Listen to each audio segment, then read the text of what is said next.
समय की बात है। एक गांव में सफेद साड़ी वाली चुड़ैल का आतंक था। चुड़ैल रात भर गांव में घूमती और गांव का जो भी आदमी उसे दिखाई देता उसे वो घायल कर देती। अरे कोई तो बचाओ, मर गया मैं। एक रात हरिया अपने खेत से अपने घर लौट रहा था कि तभी अचानक उसके सामने चुड़ैल आ जाती है। अरे बाप रे, ये चुड़ैल कहाँ से आ गई? आज तो मैं गया काम से।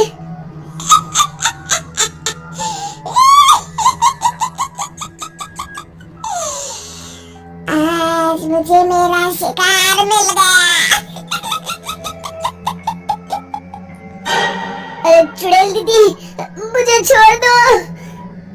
जैसे ही चुड़ैल हरिया की तरफ बढ़ती है, हरिया वहाँ से भाग जाता है और अपने घर के दरवाजे पे पहुँचता है। अरे भगवान, जल्दी से दरवाजा खोलो, मेरे पीछे चुड़ैल पड़ी है। हरिया की पत्नी जल्दी से दरवाजा खोल देती है। अरे आप इतना हाफ क्यों रहे हैं?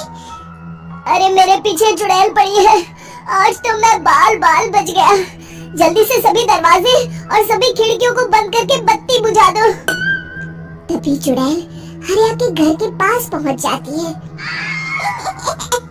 अरे वो आदमी कहाँ गायब हो गया? मैं भी देखती हूँ आखिर कब तक बचेगा। मैं अपने शिकार को इतनी आसानी से नहीं छोड़ती। इतना कहकर चुड़ैल वहाँ से चली जाती है। वहीं दूसरी तरफ हरिया और उसकी पत्नी दोनों अपने घर की खिड़की से ये सब देख रहे होते हैं। अरे बाप रे, ये तो बड़ी डरावनी चुड़ैल थी। अगले दिन ये बात आग की तरह पूरे गांव में फैल जाती है और धीरे धीरे लोग चुड़ैल के डर के मारे शाम होते ही अपने घरों से बाहर निकलना बंद कर देते हैं। कुछ दिनों के बाद मैंने तो इस चुड़ैल के डर के मारे रात को अपने खेतों को पानी देना बंद कर दिया है। कहीं मेरी फसल सूख गई तो मैं तो कहीं का नहीं रहूंगा। साहूकार का कर्जा कैसे चुकाऊंगा? अरे भाई, पूरे गांव वालों का यही हाल है। पता नहीं ये चुड़ैल हमारे गांव में कहां से आ गई। फिर एक दिन गांव के पास वाली नदी के किनारे एक बहुत बड़े तांत्रिक के आने की बात कुछ गांव वालों को पता चलती है। वो लोग जाके ये बात गांव के मुखिया को बताते हैं। मुखिया जी, नदी के किनारे एक बहुत ही पहुंचे हुए तांत्रिक बाबा आए हैं। हमें उनसे मदद मांगनी चाहिए। मैंने सुना है वो बड़े बड़े भूतों और चुड़ैलों को अपने वश में कर लेते हैं। मुखिया जी सभी गांव वालों को लेकर उस तांत्रिक के पास पहुंच जाते हैं। ओम फट स्वाहा, ओम फट स्वाहा।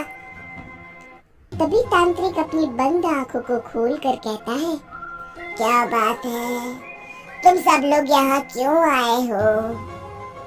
मुखिया जी उस तांत्रिक को सारी बात बता देते हैं। अच्छा, तो ये बात है। और तांत्रिक अपनी आंखों को बंद कर लेता है।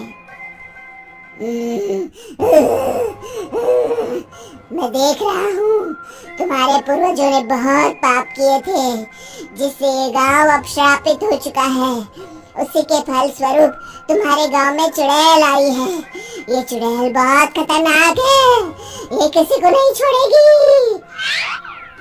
हे भगवान, मर गए रे, अब क्या होगा? तभी गांव के मुखिया जी कहते हैं, बाबा, इस चुड़ैल से हम सबको बचा लीजिए, कोई तो उपाय होगा। इसका सिर्फ एक ही उपाय है, सभी गांव वालों को बारी बारी हर दिन अपनी आधी फसल उस पहाड़ी के ऊपर बनी काली गुफा में छोड़ के आनी होगी। तभी उस चुड़ैल की भूख मिटेगी और श्राप का प्रभाव खत्म हो जाएगा और तुम सब जिंदा बच जाओगे। सभी गांव वाले उस तांत्रिक की बात को मान लेते हैं और वहां से चले जाते हैं। फिर अगले दिन से रोज उस गांव के लोग बारी बारी से अपनी आधी फसल उस काली गुफा के पास जाकर रखाते। कुछ दिनों बाद हरिया की बारी आती है। बाप रे, आज तो मेरी बारी है उस काली गुफा में जाने की। क्या करूं? वो तो बड़ी खतरनाक चुड़ैल है। मेरे तो हाथ पैर कांप रहे हैं। फिर हरिया डरते डरते अनाज की बोरियां अपनी बैलगाड़ी में लाद देता है। तभी हरिया की पत्नी उससे कहती है, देखो जी, संभल के जाना और किसी भी हालत में शाम होने से पहले वापस आ जाना। उस चुड़ैल का कोई भरोसा नहीं है जी। हरिया बैलगाड़ी में बैठते हुए कहता है, भगवान, मैं क्या वापस आऊंगा? लगता है अब तो मेरी खबर ही आएगी। इतना कहकर हरिया वहां से चला जाता है। रास्ते में जंगल से गुजरते हुए हरिया की बैलगाड़ी का एक चक्का बड़े गड्ढे में फंस जाता है। हे भगवान, अब ये क्या मुसीबत है?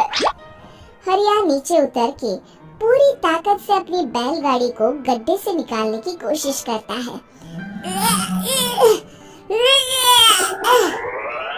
बहुत देर मेहनत करने के बाद हरिया की बैलगाड़ी उस गड्ढे से बाहर निकल जाती है। हे भगवान, अब तो शाम होने वाली है। आज तो मैं गया काम से। जैसे तैसे हरिया काली गुफा में पहुंच जाता है। अरे मर गया रे, यहाँ तो चारों तरफ डरावना माहौल है। मैंने यहाँ आने में बहुत देर कर दी, कहीं चुड़ैल नाराज ना हो जाए। हरिया अनाज की बोरियां वहां रख के जैसे ही जाने लगता है, तभी उसे किसी के आने की आवाज सुनाई देती है। हरिया एक कोने में छुपकर अंदर देखने लगता है। चुड़ैल वहां आती है और फिर अपने चेहरे से नकली चुड़ैल का मुखौटा निकाल देती है। हरिया ये देख के हक्का बक्का रह जाता है। तभी चुड़ैल कहती है, भैया यहाँ आना, आज तो बहुत अनाज आया है। इसे मिलाकर अब हमारे पास ढेर सारा अनाज जमा हो गया है।